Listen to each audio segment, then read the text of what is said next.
I know that this is the first time a head of school has actually been asked to introduce a Rethinking Economics group, so I feel fantastic about that. What normally happens is Rethinking, the head of school tries to shut you down or fob you off, etc., etc. And I've most recently been at Manchester, where I saw a reasonably good example of that happening, where the protests in many ways began this particular time around. I'm going to be being a bit nostalgic here, because I've got to go back to when I started doing what you are now doing yourselves, which actually in 1972 was the beginning of me trying to change the nature of teaching of economics at my university. When I was a student, when I was a second-year undergraduate, I had no real idea of just what a can of worms economics was at the time. So the one advantage you guys have got is a lot of us have gone inside that can and said, here are some of the creatures you're going to have to cope with. But there are still, given the fact that there are now at 65 organisations that are members of ISIPI, which stands for the International Student Initiative for Pluralism in Economics. So there's 65 organisations around the world. There's bound to be more than that now since we haven't updated the website. But that's how many student organisations are now calling for change around the world, at least probably numbers about 100, I would say now. And what is happening is that this is actually provoking a reaction from the economics departments of the world. And one of those reactions, of course, was something which has been funded by INET, which is, those that don't know, the Institute for New Economic Thinking, a program called the CORE program. Now, I don't know, does anybody know what the acronym CORE stands for? That's this common something or other research economics. I'm not quite certain what the middle two letters stand for. But that particular curriculum was described by Diane Coyle in a paper in Vox recently, and it was quoted by the Manchester department to the Manchester students when they were calling for substantial change. One part of Diane's case there was to say that, not least because of advances in much recent research in economics, there is by no means universal agreement amongst academic economists that substantial curriculum reform is needed. There wasn't substantial agreement amongst astronomers at the time of Copernicus either. So that's the core, the perspective the core project has. On the other hand, you can find statements like this, and this is coming from a book which has just been published called Money, Blood and Revolution. Sounds like a lefty, doesn't it? The author used to work for Goldman Sachs. Okay. And his statement about the nature of economics, saying it's a broken science living in a kind of Alice in Wonderland state, believing in multiple inconsistent things at the same time. One thing I don't like about this bloke, he steals lines I would have liked to use first. And he finally said, economics today needs a revolution in thought as much as astronomy did at the time of Copernicus and Galileo. Now that's George Cooper, who was an ex-Goldman Sachs trader, who literally works in the trading floor for Goldman Sachs, policy analyst as well, has a PhD in physics, so of course he knows no mathematics at all, and that's from his book. And my view is that George is right. We need a change in paradigm. But at the moment, there's no complete replacement for the dominant neoclassical paradigm, which is not an unusual state in a science going through a paradigm shift or a revolution. It's not common that you've got a completely ready alternative you can drag out of a shelf and say, let's throw that lot out and use this one. You walk into a period of, for a while, confusion. And if you look at the dominant neoclassical paradigm, I'm going to characterise it in many ways that I'm sure people who practice in the field won't like. One thing that George actually makes a few comments about too is most people don't want to call themselves neoclassical. I actually find that it's being used as a swear word between what they call the salt water and the freshwater economists in America. In fact, there's one particular conservative, he would see himself as progressive, a progressive economist, what's his name again, I'll try to remember in a moment, who in a Twitter war with me at one stage wrote back, I'm not a neoclassical. And I wrote back, well, what are you then? Marxian, Austrian, etc., etc. And it turns out that neoclassical is used as a swear word by people who call themselves saltwater economists, which is Paul Krugman's, New Keynesian basically, to describe new classical economists. And to me, this is a bit like if you criticise someone back at during the Reformation, you say, I'm not a Christian, I'm a Protestant. I'm sorry, you're saying you're not a Catholic, you're a Protestant. You still both believe that JC is God, you're not coming from the Buddha end of the system. So I'm putting my description of it at that level and saying what are the aspects of the approach to economics that is common across this whole field. And the first is this, what I call meta-equilibrium, an overall overarching concept of equilibrium, which has changed its manifestation drastically over the last 70 or 80 years, 130 years really. but still involves equilibrium in some way. You're changing from one equilibrium position to another. The deviations in that equilibrium are due to shocks, without which you would be in equilibrium, and the extent to which this rapid rapidity with which you return to the equilibrium depends upon frictions. And if you're in the freshwater course, there are no frictions. If you're in the salt water, there are frictions that slows it down. And one term which is a bit complicated, but it's coming from a paper from a physics Nobel laureate, Philip Anderson, metaconstructivism. And that is the idea that you should be deriving all the properties of your economic models by working from individuals up. So you start from utility maximising consumers, profit maximising firms. If you look at regulators, you make them rent maximising as well. And you're working from those individual, describing them very carefully and mathematically and very precisely, and then adding up to get to the macro level. And what I also call meta-barter. And that is that you see the economy as fundamentally a system of barter. Money is a veil. You remove the veil, you'll see what's actually going on. It just gets in the way. So you can understand macro without having debts, banks, or money in your macroeconomic models. And that's still the case today. So after the financial crisis, which made it obvious you had to think about banks a bit more, they just became another source of frictions, something else that might slow that return down to equilibrium. Now, the first approach to rethinking economics, coming from the core project, is pretty much building on that tradition. And it has this subtext saying, teach economics as if the last 30 years actually happened. Well, I've left a space there because when you take a good look at it, it's the last 30 years of change in neoclassical theory. Okay? Really isn't about the last 30 years of economic change, nor is it about alternative ways of thinking about economics that have developed in the last 30 years or even longer. So it has the same foundations. It starts from the idea of utility maximising consumers to have a set of preferences which you can describe using indifference curves and working to a budget line and so on. They have profit maximising firms obeying isoquants and competitive markets being the ideal, and everything's about supply and demand equilibrium. What's new about it, or newish, is they're including various developments in micro and macro. So you have game theory, asymmetric information being talked about.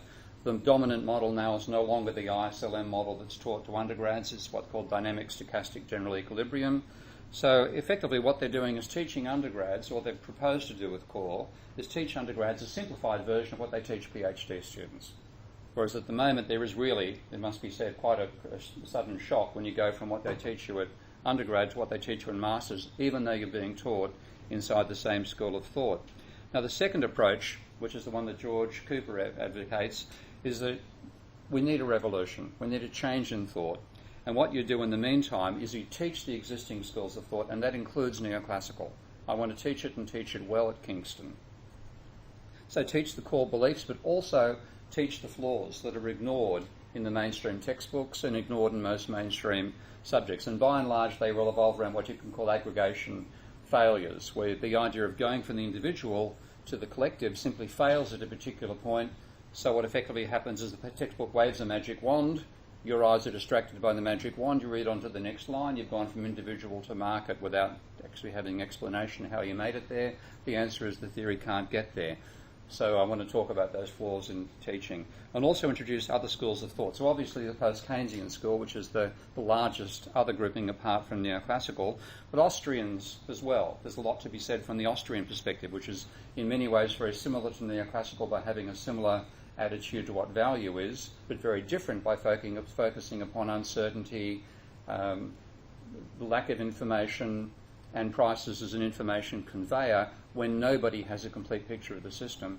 Evolutionary complex systems work, and a lot of my work falls into complex systems more than straight post-Keynesian, and Marxist views. I could just criticise the later theory of value, but I want people being exposed to the Marxist perspective as well, and feminists, which is something economics has been particularly poor at doing, to bring that into the teaching as well. So the overall aim is to develop an alternative paradigm.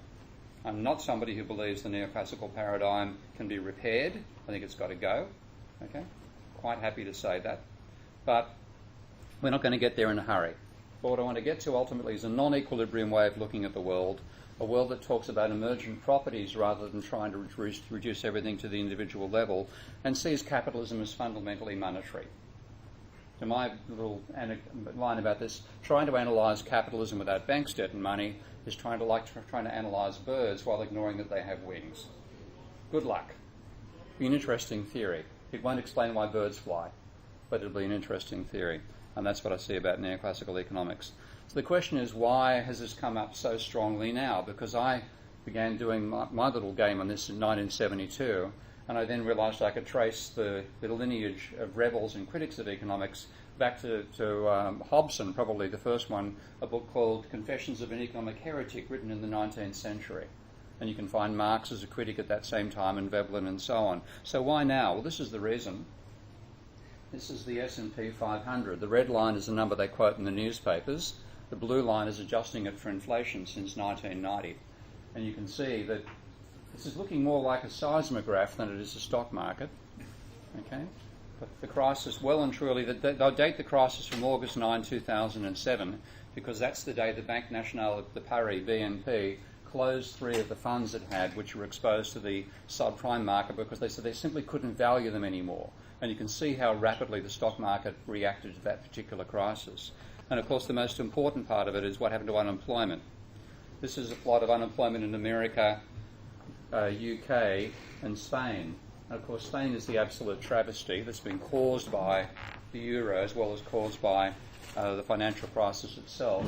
But we're talking depression levels of unemployment. A huge change in how successful the economy appeared to be. And notice the unemployment rate in America going down, small rise, going down, bang, huge increase. So the trend that the conventional theory saw of a greater moderation has been evaporated and become now one of rising instability. And that, of course, led to the rethinking movement around the world. Now, before it happened, what you had was a sense of triumphalism in the economics. This is a quote from a guy who had a bit more influence than he would have expected in economics, writing back in 2000, saying it's not only a social science, it's a genuine science. His name is Ed Lazaire. He was chief economic advisor to George W. Bush.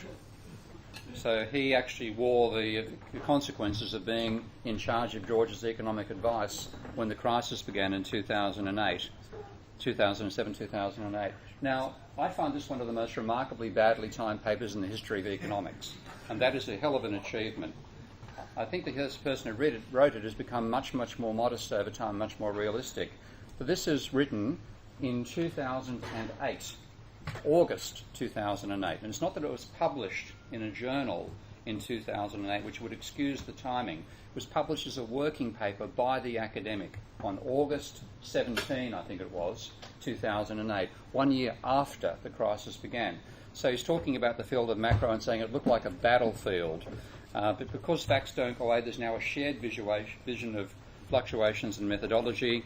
Not everything is fine. Just notice talking about a revolution here. Okay? None of this is deadly, however, the state of macro is good. Published in August, I think, 2008 by Olivier Blanchard. Okay? So that's absolute first prize, worst time payout article in the history of economics. After the crisis, this is Olivier Blanchard. Stay away from dark corners. The thing is, how do you identify dark corners if you don't know what causes the light in the first place? Okay? This is the problem. How do you identify them if you don't have a theory that explains why they happen? And another person whose name you might know, a noted feminist, Larry Summers. You don't get that joke. Okay. Check and see what happened at Harvard University when he made a comment about women's mathematical intelligence when he was president of Harvard University. So what's after the crisis? Well, status quo still rules, and this is the statement that I think Manchester students really captured very well. The economy has changed, the syllabus hasn't, and they want a change to the syllabus. And at the same time, the core project, this again is Diane Coyle, the basic building blocks of the subject remain solid. I think we have to look at how it should be after a crisis like we've been through, which really should have been a reality check for economic theory. First of all, it needs to be humble and honest about its values. And I don't think the core is either of those. Quite happy to criticise the core. I'm looking forward to having a publicised debate one of these days with one of the authors about it. They ignore the criticisms. It's about time economics stop ignoring its dirty linen. Believe me, it's got a lot. Okay? You wouldn't want to go into that laundry. There are empirical facts that can't explain, that need to be acknowledged. For example, your micro textbooks will teach you about rising marginal cost. 150 studies, roughly, have 100% of them concluded that at least 89% of firms and possibly 95% have downward sloping marginal cost curves, not upward sloping. Completely ignored in the textbooks. And that's, by the way, in honour of Fred Lee, who did most work to try to maintain understanding about that, who died just a couple of weeks ago. And be aware of alternatives. Teach the other schools of thought, because there is as yet no current alternative. Now, just another anecdote from that talk I gave at Manchester. One of the students questioned Diane Coyle and saying, what about post-Keynesian economics? Quite a well-stated range of questions. Schools of thought being discussed in that question, rather. And Diane Coyle's answer, which I was sitting at the wrong end of the queue from her, and my hearing's pretty lousy, but I think I heard her correctly. I'm going to go back and have a listen to the recording I made. She said she didn't think there was any point in going back to economic thought of 50 or 100 years ago, because the economy has changed so much in the meantime. Now, how can you design a curriculum with alternative thought if you think post-Keynesian means the stuff that Keynes wrote before he dropped off during the Second World War? Okay. So there's an ignorance about about the alternatives within the mainstream, which is quite a common thing. So how am I going to try to change, to strengthen what Kingston already has? First of all, build on our history, because Kingston is a fringe department. It's not Oxford, it's not Cambridge. You may have noticed this. Okay, that's where non-mainstream economics has survived for the last century. It's where the neoclassicals aren't fighting to get positions. It's where they don't particularly care if it's dominated by a non-orthodox group. And for that reason, places like this have been where you have found non-orthodox thought being maintained. The New School for Social Research, probably the leading intellectual group. The University of Massachusetts at Amherst. We know that Thomas Hedren, the master's student who blew Reinhardt and Rogoff out of the water by showing they had spreadsheet mistakes in their paper calling for austerity. Did you all see that? Okay, Thomas Hendren did his master's and PhD there. The University of Missouri Kansas City, which has developed the modern monetary theory approach.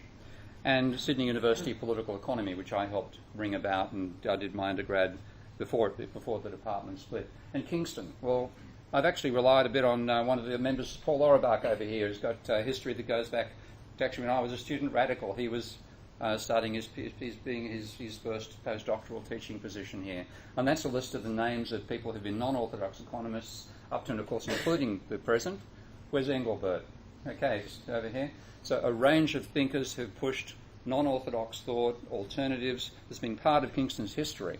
And we had a range of pluralist courses as well. So there's been courses like Issues in the History and Philosophy of Economics, Marxist Analysis of Modern Capitalism, and a course in Ecological Economics, a very early one. They've all been courses at Kingston. We have a range of courses that are also provide pluralist focus for the students today, more so in later years than the first year, but we're going to enhance those subjects, and we're going to develop new ones, both using our existing staff and new staff as time goes on here.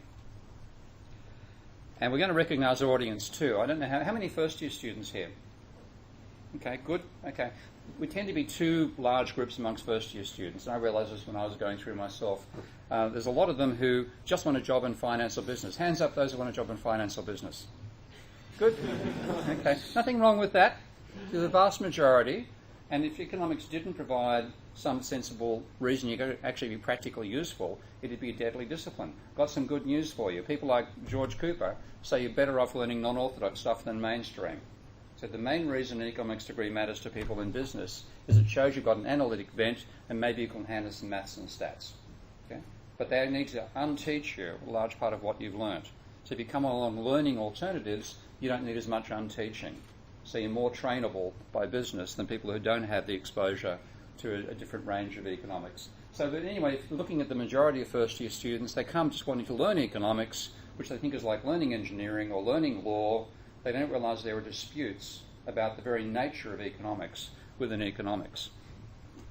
And then there's a minority that are interested for their own sake, and they know the conflict before they're arriving, but that's why often they are the ones who provoke disputes to other universities. I intend going gently about all this because I know we have to, because of the majority of students have to learn economics in the first place to learn why there might be arguments about it. Teach generally the mainstream in first year, but I want to move from using very mainstream, unfriendly textbooks like ManQ, and I certainly won't be recommending the core project here, texts like the one by Neva Goodwin or Jack Reardon coming out next year that are pluralist friendly, at least present a range of views to students rather than just saying here's the mainstream. And then start introducing critiques and also alternatives in second year and the master's year level. And I'm going to try to poach students. One thing that is, because you've got such a privatised system in England these days, everybody pays £9,000 per year to do a degree. Fair bit of money. You all know about clearance, the clearance process. Okay. Well, during clearance as well, they have what they call release. And you can ring up your university, say you want to be released, they then freeze you to go on another university. So I'm going to be encouraging students to other universities, if you don't like what you're being taught where you are, come to Kingston and use the clearance and release process to do it. Advertise that. I want to annoy as many other heads of school as I possibly can, so let them know. Come to Kingston is going to be the theme. One little thing, I hope that's not Pardon? Fred Goodwin. I hope that's not Fred Goodwin that wrote that. No, it's Nova. It's an American, and I think her name is Neva, N-E-V-A, Neva Goodwin. I keep on getting her first name mixed up. So get released there. And then also I'm trying to arrange exchange agreements with the universities that have a similar philosophy to ours. So we just arranged one with TCU in Texas. Now TCU, I'll tell you what its initials stand for later, but that's based in, what's it called? A frontier town in Texas. So if you want a real contrast to life in London, we're going to have initially 2 and then ultimately about 6 students exchanging each year with TCU, Texas Christian University. I'm told the C is a lowercase c these days. Okay, so don't expect to find yourself with a bunch of American religious fundamentalists, but it's TCU and a very highly ranked university in America, Beijing Normal University, which I'm going to next week, and so on. But the real change, we're going to do what we can here, but in terms of really bringing about a change, it's up to you, because we're too old, okay? And also most of the change that comes from outside a discipline and comes from the people who currently believe something, retiring and handing it over to others. Probably the most famous statement of all of that was made by Max Planck, the person who invented quantum mechanics by trying to solve an empirical problem that couldn't be solved within the previous paradigm, which was Maxwell's theory of electromagnetism. And the only way he could get a solution was by bringing in the idea of energy coming in quanta. And he failed to convince, he didn't understand why it happened, it was the only way to solve the problem. He then became resigned to it. He tried to convince his colleagues about it, he gave up. He said, in his own experience in trying to convert physicists at the end of the 19th century, a new scientific truth doesn't triumph by convincing its opponents, but because its opponents eventually die. Okay? Well, the old paradigm, the equilibrium system, building up from individuals and disturbed by exogenous shocks, and would slow down, with friction slowing down how fast it returns to equilibrium, and that everything is barter. The new paradigm has to be far from equilibrium dynamics. It's commonplace in genuine sciences these days. Emergent properties, a system being more than the sum of its parts. You cannot reduce it to its constituent parts and add it up and get back to the original system again. And fundamentally monetary. That's the paradigm I see us getting to. And to make an analogy to astronomy, this is what I'm borrowing from George here, is that if you look at astronomy, you could argue at one point there was a freshwater geocentric astronomy. And this was Aristotle. And Aristotle's vision of the universe was that the Earth was in the centre, the moon, the sun and the planets circled around us, and the stars were on the orbit of the grand mover. You can't actually draw the complete diagram there because he had 55 concentric crystalline spheres on which all the heavenly bodies existed and rotated around the Earth. But a slight problem with that model is that if that is the case, we'd always see Mars going this way around the Earth, which we don't. We see it going all over the place. So that freshwater analogy didn't work. You had to have some way of making this organising paradigm fit with the actual motion of the planets. And this was the idea. You whacked a circle on a circle. And the movement of one circle explained why Mars moved around the way it did. Now, I never thought about it this clearly before seeing in George's book, but he said this is the actual orbit of Mars according to Ptolemy's theory. You'd get pretty dizzy on Mars, wouldn't you? Okay, but that's the actual motion the planet had to follow with those epicycles to actually match what you saw in the sky. Now, when you look what we do these days, we have the heliocentric vision. And that's the vision we now have of the universe. And looking observationally, you can't tell them apart with the naked eye because the epicycles 1 can perfectly match the observed motion of the planets and the moon. Okay? It's a clever, as I've seen it described by modern astronomers, crazy but clever scheme that captures what you actually see in the sky while being completely wrong at the same time. So we need to go from that sort of perspective to the non-equilibrium one in economics as well. And this is one of my favourite papers to show the neoclassical reaction to the financial crisis, a new Keynesian perspective by Peter Ireland. And his model has a representative household, a representative firm, a continuum of intermediate good firms, a central bank, etc., etc. The representative household is one of the aggregation fallacies. And he later has a representative intermediate goods-producing firm. This is the model. So what did he do when he fitted the model to the data? Well, he said, well, if you look at it, the Great Recession was not really different to any other crisis beforehand. It just had hit caused by shocks, but the shocks got bigger and went on for longer. So you have exogenous demand and supply in this model, and you have adverse shocks, and the explanation for the crisis was the shocks, which can't be explained, but they came from the financial sector and maybe also from meteors, lasted longer and became more severe. That's about the end of the explanation. Now, this is plugging my own approach. This model of endogenous instability is what I wrote back in 1992 that made me think about the crisis as being something which may well happen after a period of apparent stability. But that's not the entire answer before. There's much, much more to economics than what I've tried to show there. And the complexity, instability, uncertainty, money, they're all part of what must be part of economics. And it's more than just Kingston as well. This is a SIPI. I do recommend anybody who hasn't been there yet as a student check it out. If nothing else, it's a good way to go and travel the world, meet other people with similar interests. And at the moment, one thing I want to plug here, this is a bit of an advertisement. A group of cartoonists approached me and about writing a cartoon version of Debunking Economics. It won't be a straight translation, but it's now running a Kickstarter campaign trying to raise $35,000 to finance the production of the first book, which will be a volume on money. So there's lots and lots going on to try to change the nature of economics, and I want your help. But I want to just warn you, it's not exactly a rapid victory, okay? This is me. Pressing this button is going to be a very embarrassing experience. This is me in 1972. I had a bit more hair, okay? I hope you guys and girls don't get to be as grey as I am by the time you can declare moderate success.